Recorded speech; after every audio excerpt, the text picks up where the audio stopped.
Good morning, everyone. I welcome you all from all corners of the world. Please come on in, settle in, grab yourself a cuppa and water, depending on wherever you are. Please let us know you are here by sending us a comment if you can. And just before I can move to the next part of introducing the speaker and just giving you a few house rules. Please come on in. I'll let everyone just join in for a second. Wonderful. So on today's session, we explore mastering emergency readiness with practical tips for night evacuation and safari safety. And before I introduce our speaker for today, I would like to remind you regarding our questions and sessions. And also just to let you know that the chat box is also open. So please let us know where you are joining us from. Let us know you are here and prepare your questions, which you can ask your questions through the questions and answers session or the feature. Just send your questions through the questions and answers feature down below. And the speaker will be happy to answer your questions at the end of the presentation. And our speaker for today is Darshani Haria. I'm delighted to welcome Darshani Haria, who is the Commercial Director at Rescue.co. Darshani leads business development, customer experience, and safety strategy at Rescue.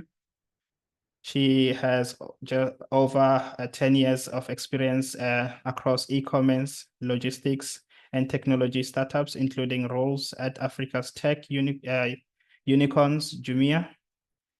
She brings a wealth of commercial and operational expertise to her work. Darshani is passionate about building innovative solutions that tackle Africa's unique challenges and opportunities, particularly in health and wellness. Her mission is to grow Rescue into a trusted, life-saving network powered by technology and collaboration, ensuring every person in need of emergency help can be reached quickly and effectively. Darshani, over to you, please. Thanks, everyone. Thank you, Pule, and thanks, everyone, for joining. Really, thank you so much for making some time today to just go over some of these topics that are very close to our hearts. A lot of you I already know, so really nice to see you on here. And some of you are totally new faces, so great to meet you. And hopefully we can be in touch post this webinar. So I'm Darshani, as Pule mentioned, I'm the commercial director at Rescue.co. It's really great to see so many familiar names from across the ATA network, those from lodges, from DMCs, from tour operators, basically all of us that make East African tourism really what it is. So today's session is really about real world readiness. I don't want it to be a sales pitch, but in fact, a look behind the scenes at how our teams handle real emergencies.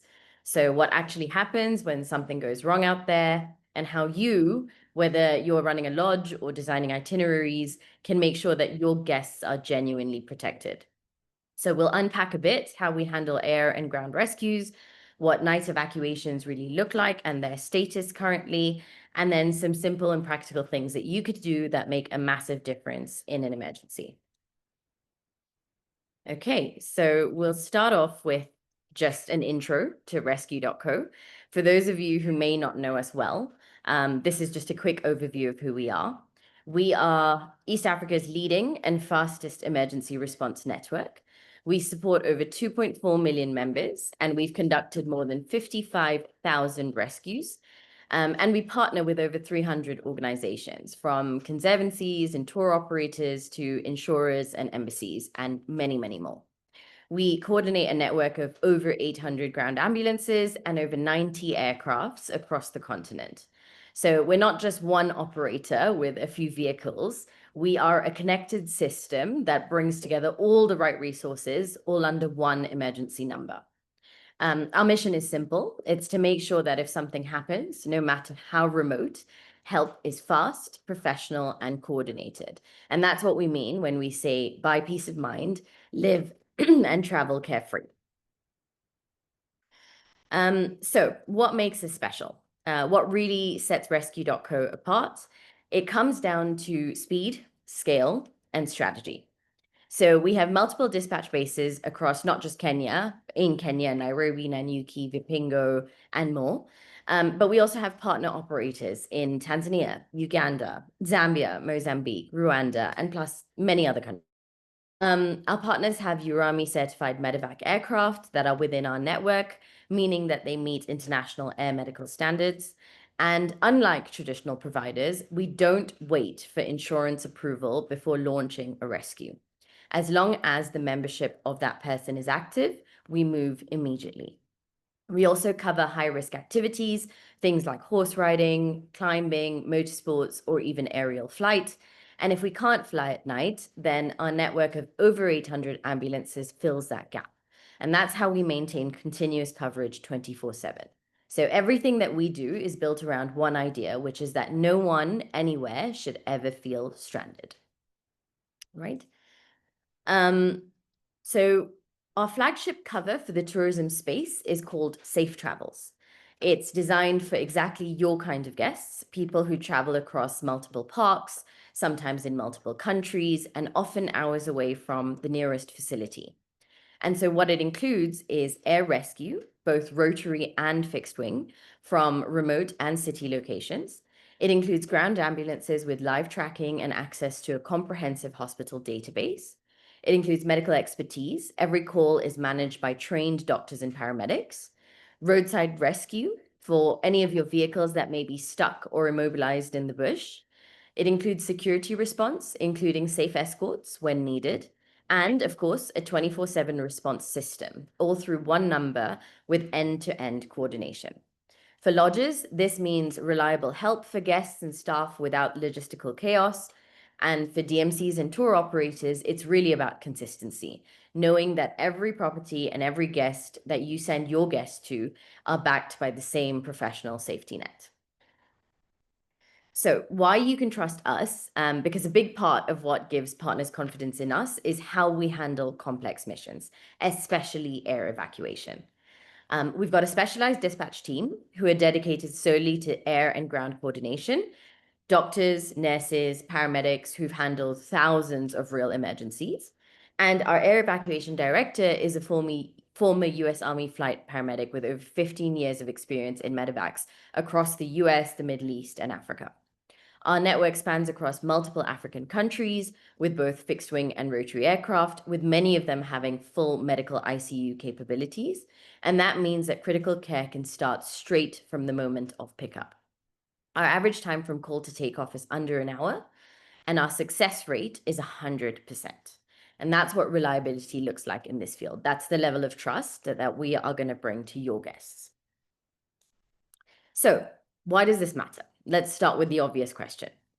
Because if you're operating in a place like the Mara or Samburu or Ruaha or Serengeti, then help isn't just right around the corner. The distances are super long, the terrain is unpredictable, wildlife, of course, doesn't adhere to our schedules, and roads are not always forgiving. So in those moments when something happens, and of course it will happen at some point, every minute counts. Your preparedness also determines whether that incident becomes a small, well-handled situation or a crisis that really could have been avoided. And it's not just about medical risk. There is the guest experience, the brand reputation, and even liability to think about. So a well-handled emergency really builds trust, and a poorly handled one erodes it very quickly. The truth is, today's travelers expect safety as a standard. They're really not impressed just because you have a plan. They just assume you do. So the real differentiator now is how strong and well practiced that plan is. To make this practical, let's look at what actually happens when a rescue unfolds. Every case, no matter how big or small, follows the same 5 phases. So the first is detection and alert, which is when someone realizes that something is wrong. The second is assessment and triage, which is when we evaluate the situation. The third is mobilization and dispatch, which is when we get the right team moving. The fourth is response and rescue, which is treatment and transport of the person. And then aftercare and review, which is the debrief and the learning. In most cases, the lodge or the camp team is, of course, the first on the scene, and the DMC or the operator ensures communication and follow-up, especially if we can't reach the lodge directly. And Rescue.co's role is to, of course, coordinate the rest, the dispatch, the triage, the logistics. And when all three of us are in sync, then everything works much faster and much smoother. So let's go to phase one, detection and alert, the first phase. This is where things are often won or lost. For lodges, it starts with clear internal communication. Everyone should know who's responsible for calling rescue or whoever you've got and what information to share. What happened, where you are, how many guests are involved, what are you seeing actually, what's happening to the person. Use and have multiple channels of communication, a radio, a phone, a satellite device, whatever works best in your area. For DMCs, your role is more proactive. Make sure that the lodges have our contact number. Make sure that your guest details are shared in advance. Make sure that your team knows how to reach us if the lodge can't. Make sure that you have the location coordinates of all the lodges that you're sending your guests to, and let us know if you have guests with any pre-existing conditions so that we are aware and we are on alert. Sometimes you may be our bridge if or when the on-site team is out of signal. So the first few minutes are really critical. And honestly, clarity will beat speed every single time. Phase two is the assessment and triage. So once we have that initial call, our dispatch team moves into triage mode. This is where we assess the severity and decide on air or ground, which kind of aircraft, which hospital, what is the weather, what's the terrain like. The more accurate the information you give us, the faster and better we can make those calls. So for lodges, this means providing concise updates, not every single detail, but enough for us to make medical decisions. This includes any vital signs that you can measure, any visible signs that you can see, how the person was injured in the first place, how many people, if anything changes, make sure you keep us updated so we can shift things as we go if we need to. And of course, start prepping the landing zone or the airstrips, as well as your teams to help guide in responders. A lot of you are in very remote areas. Google Maps is not the way to get to you. So if that means sending us driving directions or having a car on standby, this is where we need to get all that coordinated. For DMCs, this phase is all about communication. So this means keeping the family or the agent informed while letting us handle the logistics and thinking about the next steps as well. So for example, if we are bringing the patient to Nairobi, do they need a hotel? Where will the family go? Should one of your team be meeting them at the airport or at the hospital? The calmer and more consistent the communication flow, the faster we can then stabilize the situation. Phase three is mobilization and dispatch, and we can talk about this more of a remote and night context. So this is really the operational heart of the emergency. This is where coordination and readiness and training matter the most. At night or in remote areas, small details can become very big obstacles. If there's no lighting, if there's limited visibility, difficult terrain, bad weather. So a few things that we really need to get right. For the lodge, have a simple and a practiced evacuation plan and include that every time you do a staff training. Make sure all your vehicles are ready, fueled, the lights working, the stretchers accessible before every single night shift. Keep printed SOPs easily available, not hidden in a binder that no one is ever going to look at. And assign night response leads on every single shift. One should handle the lighting, and one should handle the radio and the communication, and one should actually handle the clearing as well. And rehearse that plan at least quarterly.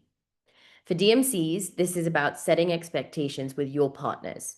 So you are the ones that can ensure that every lodge that you work with meets these readiness standards before your guests arrive. So let's get a little more practical for a moment, because this is where things can really fall apart if they're not thought through. When it comes to night operations, the difference between smooth and stressful often comes down to small details, things that sound obvious until you're actually in the middle of it at 2 in the morning. First, make sure your landing zones are properly scouted and cleared. That means having a lighting plan ready and operational, not improvising with torches when you hear the aircraft coming in. We've had pilots turn back because headlights blinded them on approach. It's not about having fancy equipment, it's about really being prepared. Use tools like Google Earth or GPS mapping to pre-mark your landing coordinates and share them with us. You'd be amazed how often someone drops a pin once and assumes that it's fine forever until a tree grows or a fence goes up or the terrain shifts. So update your maps and us every few months, especially after rainy season. Coordinate the lighting and the ground escort. Have a team ready, as I said, one person on lighting, one guiding vehicles, and another keeping the area clear. At night, having these clear roles stops any confusion. And finally, always have a backup plan. If your main landing zone becomes unsafe or weathered out, know what the alternative options are. Pre-arrange that and brief your team. You don't want to start discussing options when a patient is waiting for you to get something done. On the practical side, a few small but important reminders as well. When a night flight is coming in, don't shine torches or high beams at an aircraft. It is natural instinct to want to help guide, but it actually blinds the pilot. Do a radio check every evening. Batteries drain much faster in the cold, and that's exactly when you'll realize that you can't reach anyone. It takes 30 seconds, but it saves a lot of panic. And finally, always keep a backup communication method, ideally a satellite phone. Signal really does drop in valleys or during storms or in thick bush. And in those moments, SATCOM can be the difference between real action and actual delay. So these things might sound small. Sorry, one second. These things might sound small, but they're the foundation of safe night operations. It's not about luck, it's about layers of preparedness. For DMCs, if you're sending guests somewhere new, ask them if they've done the night evacuation training by rescue. And if not, connect them with us. We can help. Okay. So what's our status currently in terms of night evacuation? This has always been one of the toughest challenges in our world and in East Africa, but we are making real progress. In Tanzania, we're in the final stages of approval for full night evacuations, medical evacuations, with the Grumeti Reserve using the Sisakwa airstrip. In Kenya, we are able to do nationwide night CASEVACs, but only for lodges that have completed our night evacuation training. So, of course, every flight depends on weather, aircraft availability, and safety assessments, but we are now genuinely approaching 24/7 coverage across East Africa. And of course, when air isn't possible, our ground network will take over through the night to stabilize and transfer patients until morning. So if you are interested in getting that night evacuation training done, please reach out to Peace. Her contact details are here and will be shown again in the presentation. Stage 4 is response and rescue. So once our teams arrive, everything shifts to stabilization and transport. We focus on airway, breathing, circulation, the basics that save lives, and our teams may use portable kits, oxygen, IV fluids, immobilization gear to treat and prepare the patient for movement, all depending on the case, of course. For lodges, this is when your support really matters. You need to clear pathways, you need calm communication, maybe even a helping hand carrying stretchers. And of course, if you've got first aid kits on hand, you can start stabilization even before our teams get there.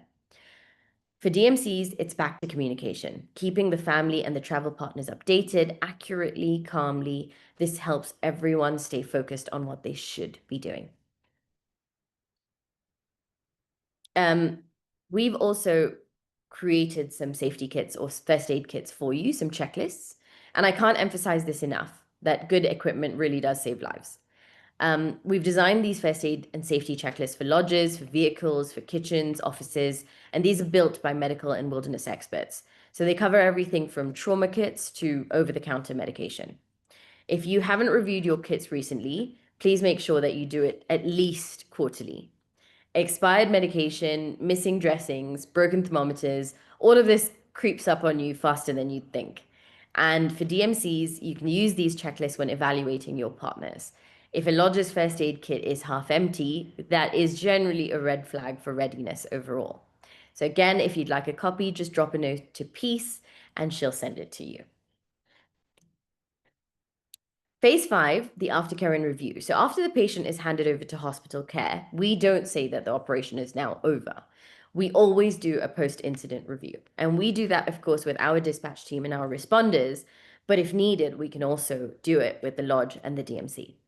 We look at what worked, we look at what didn't, how communication flowed, and what could be improved next time. For night operations, we especially encourage a 24-hour debrief while it's still fresh. So go over lighting, go over assembly time, communication. This is really the only way to keep improving. And yes, we genuinely want your feedback. We use it to refine our training, update our SOPs, and strengthen the entire ecosystem. These are some of the things that go wrong most often, not because we see teams that don't care, but because emergencies are rare, and it's human nature to assume that the systems that we've already have and built will hold up when they're actually tested. But to be honest, they don't always. So the first big one is assuming that daytime procedures work at night. They don't. Everything looks different at 2 in the morning. Lighting, communication, even the way that people respond. What works perfectly under the sun often completely falls apart after dark. Then there's landing zones. They're cleared once and then everyone assumes they'll stay that way. Except, of course, vegetation grows back, equipment gets left around, or a fence gets moved. And you only find out that it's blocked when the pilot's circling overhead asking, where should I land? Communication gaps are another killer. We see blackout periods all the time. Dead radios, no backup, power outages, batteries flat, Wi-Fi gone all evening. And that's why redundancy is everything. Whether it's an inverter, a power bank, or a spare battery, or even a spare Wi-Fi, it's really, really important. Drills and rehearsals are the other big one. Even a 10-minute simulation every quarter makes a huge difference because it builds muscle memory. And then, of course, the first aid kit, sometimes beautifully labeled, but half empty or full of expired medication. If you wouldn't use it yourself, it shouldn't be there for your guests. And finally, not capturing the lessons learned. After an incident, everyone's exhausted. And once the guest is safe, everyone just kind of wants to move on. But that's exactly when to document what worked, what didn't, and update the SOPs. Otherwise, the same problem will just repeat itself on the next call. On the right of the slide, you'll see the quick fixes, the simple actions that close most of these gaps. So make a night plan, keep your landing zone ready, charge your radios, have the emergency numbers visible, and keep your DMC looped in early. And if you're thinking, okay, we don't have all this in place yet, that's fine. That's exactly what we help with. So we can conduct site safety and first aid kit audits of your property. Just again, reach out to Peace to set this up.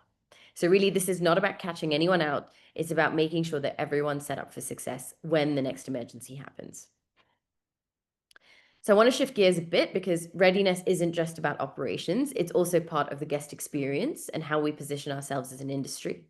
The truth is, safety can actually be a brand differentiator. It's not something to hide or downplay. It's what gives guests that quiet sense of confidence, that feeling of these people have thought of everything. We like to say prepared, not paranoid. It's about showing competence without creating anxiety. For lodges, one of the simplest ways to do this is through guest-facing communication. So mention rescue.co in your welcome brief or pack, just a short line, something like, in the unlikely event of an emergency, we're partnered with rescue.co for 24/7 air and ground response. It's reassuring without being super dramatic, and it subtly shows the guest that your operation is professional and well-structured. For DMCs and agents, it's the same idea. You can include safety information in your pre-departure material or your itinerary documentation. It positions your brand as organized and proactive. Agents love that, guests love that, everyone relaxes a little bit more. And the key is just transparency. Share your safety protocols in a way that's human, not clinical. You don't need to talk about trauma kits or medical procedures. Just let guests know that if something happens, there's a clear plan, a trusted partner, and professional coordination in place. And of course, collaborate with your trade partners. If you're a DMC, talk about your safety partnerships in your sales decks. If you're a lodge, highlight this with your reputable operators and networks. It's all about demonstrating professionalism, and that really builds confidence. Again, if you'd like support with this, Peace can help you shape that messaging so it feels consistent and authentic to your brand. That's kind of it. So if you just take away 3 things today, let them be this. One is emergencies do test systems, not people. 2, readiness is shared. Lodges, DMCs, rescue.co, we each hold part of the chain. When one of those links weakens, then the whole response slows down. And 3, safety is value. It really builds trust, it reassures guests, and it sets your brand apart. So thank you for listening. Thank you for being part of an industry that genuinely values safety. And I'm happy to answer questions if there are any. Thank you so much, Darshani.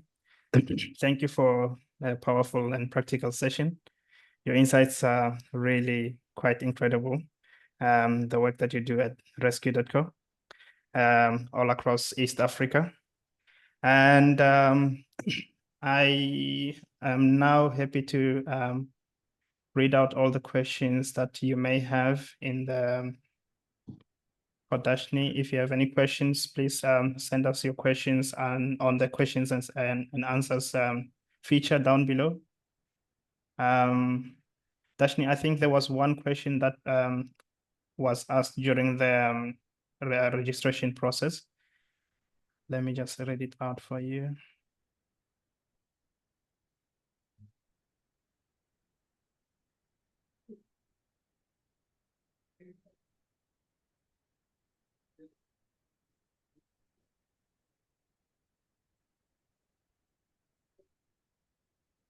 Please just bear with me. The internet where I am today is quite slow as we are moving offices at ATA.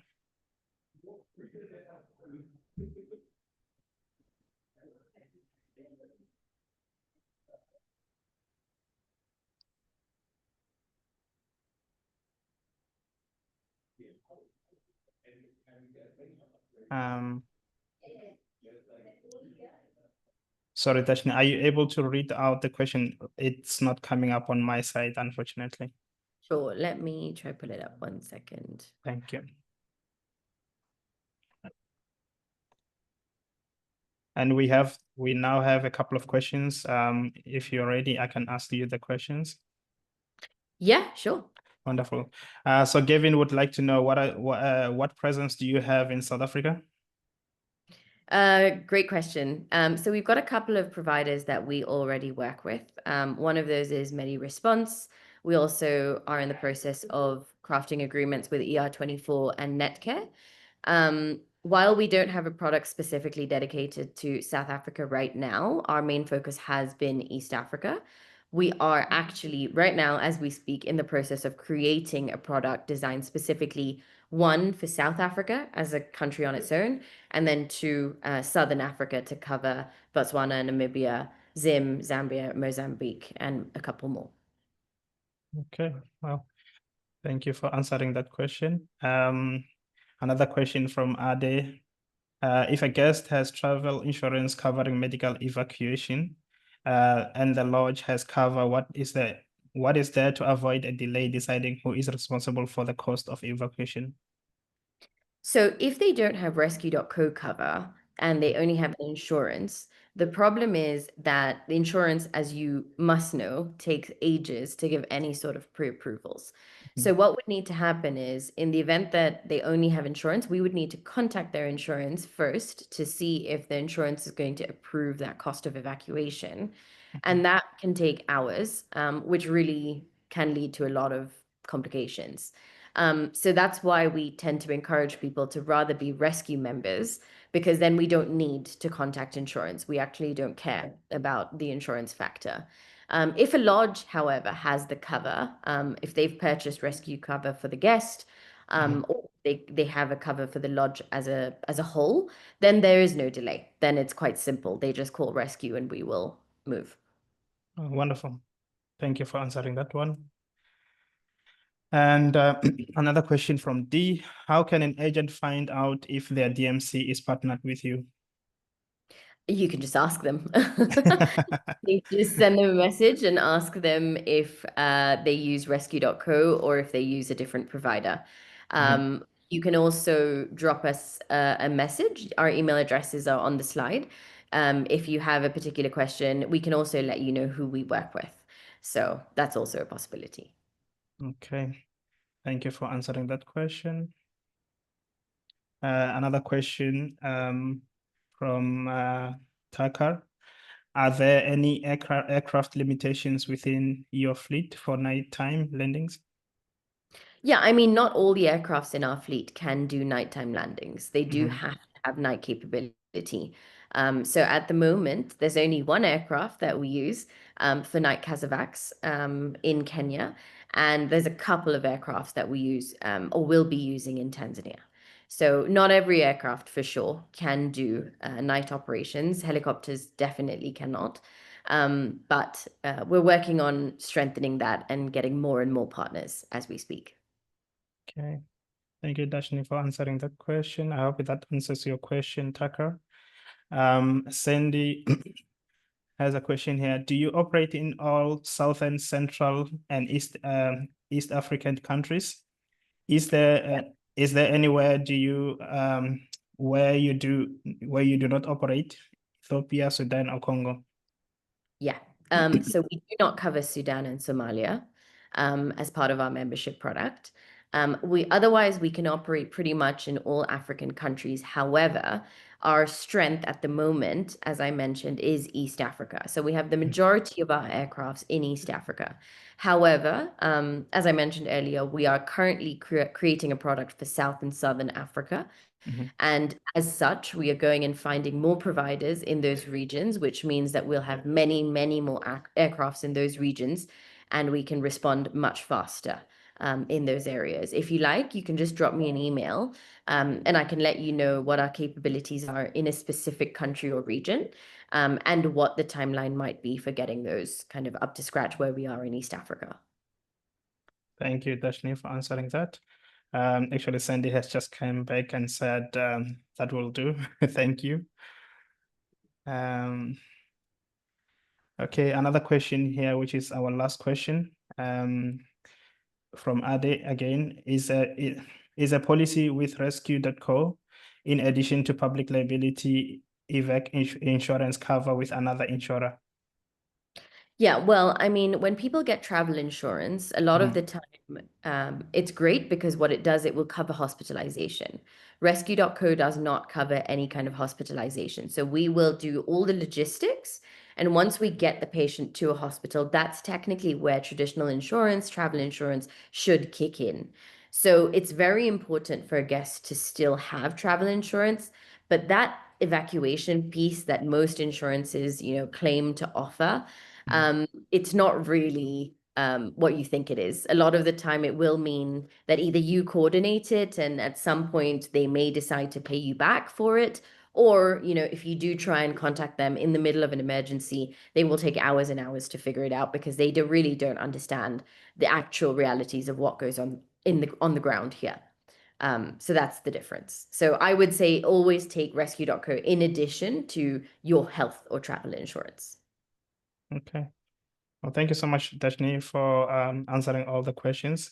And Ade is also saying thank you for answering the question as well. And with that said, that brings us to the end of the session for today. As I said, thank you so much for a wonderful presentation today. I believe myself and the rest of our ATA members have learned a lot about Rescue.co. And as you have left your contact details down below, for anyone who didn't manage to get the contact details, I will be posting the post-webinar recording soon after, but please also just bear with us because we are currently moving offices at ATA. So if I don't post it today, it will be some probably latest Friday. Thank you so much for joining, everyone. And thank you so much for the wonderful presentation, Dashni.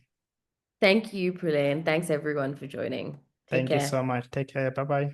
Bye.